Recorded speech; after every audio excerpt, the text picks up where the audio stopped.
So, for context, it's in the middle of the story. Wesley is finding Prince Humperdinck, and they're gonna have their little bout. But the main part is between Inigo and Count Rugen. Count Rugen killed Inigo's father many years ago, and Inigo had been trying to take revenge on him for pretty much 20 whole years now. And he finally finds him, only to get stabbed.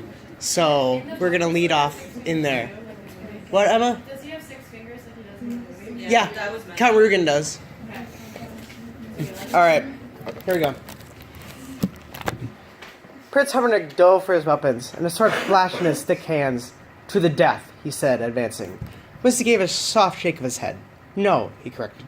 "To the pain." It was an odd phrase, and for the moment it brought the prince up short. Besides, why was the fellow just lying there? Where was the trap? "I don't think I quite understand that." Wesley lay without moving, but he was smiling more deeply now. "I'll be only too delighted to explain."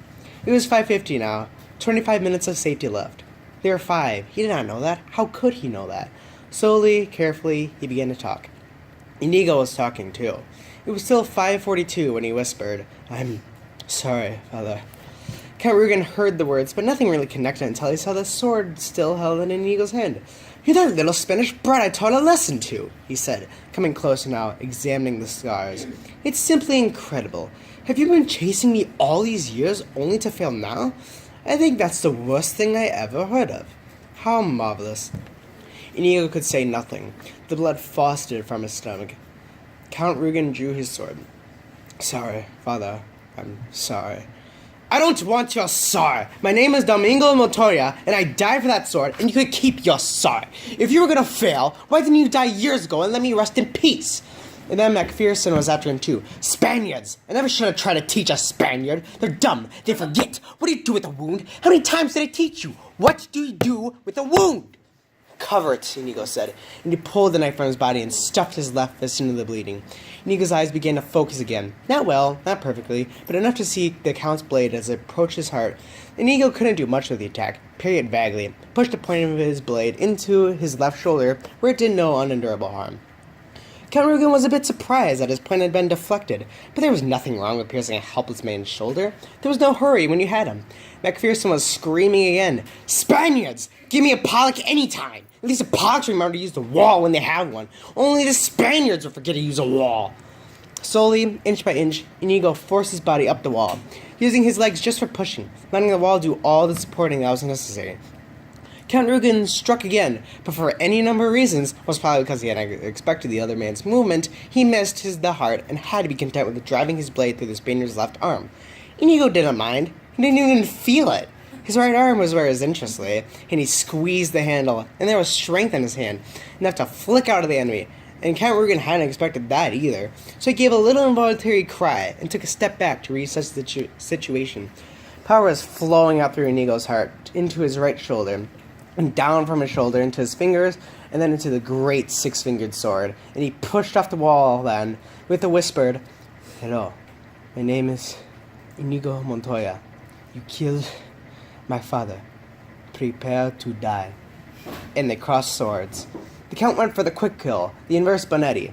No chance. "Hello, my name is Inigo Montoya. You killed my father. Prepare to die." Again they crossed, and the Count moved into a Mazzoro defense, but the blood was still streaming. Inigo shoved his fist deeper into himself. "Hello, my name is Inigo Montoya. You killed my father. Prepare to die." The Count retreated around a billiard table. Inigo slipped in his own blood. The Count continued to retreat, waiting. "Hello, my name is Inigo Montoya. You killed my father. Prepare to die." He dug with his fist, and he didn't want to think what he was touching and pushing and holding in place, but for the first time he felt able to try to move, so his 6-fingered sword flashed forward, and there was a cut down one side of Count Rugen's cheek. Another flash, another cut, parallel, bleeding. "Hello, my name is Inigo Montoya. You killed my father. Prepare to die." "Stop saying that!" The Count was beginning to experience a decline in nerve. Inigo drove for the Count's left shoulder, and the Count had wounded his. Then he went through the Count's left arm, at the same spot the Count had penetrated his. "Hello!" Stronger now. "Hello!" Hello, my name is Inigo Montoya. You killed my father. Prepare to die. No, offer me money.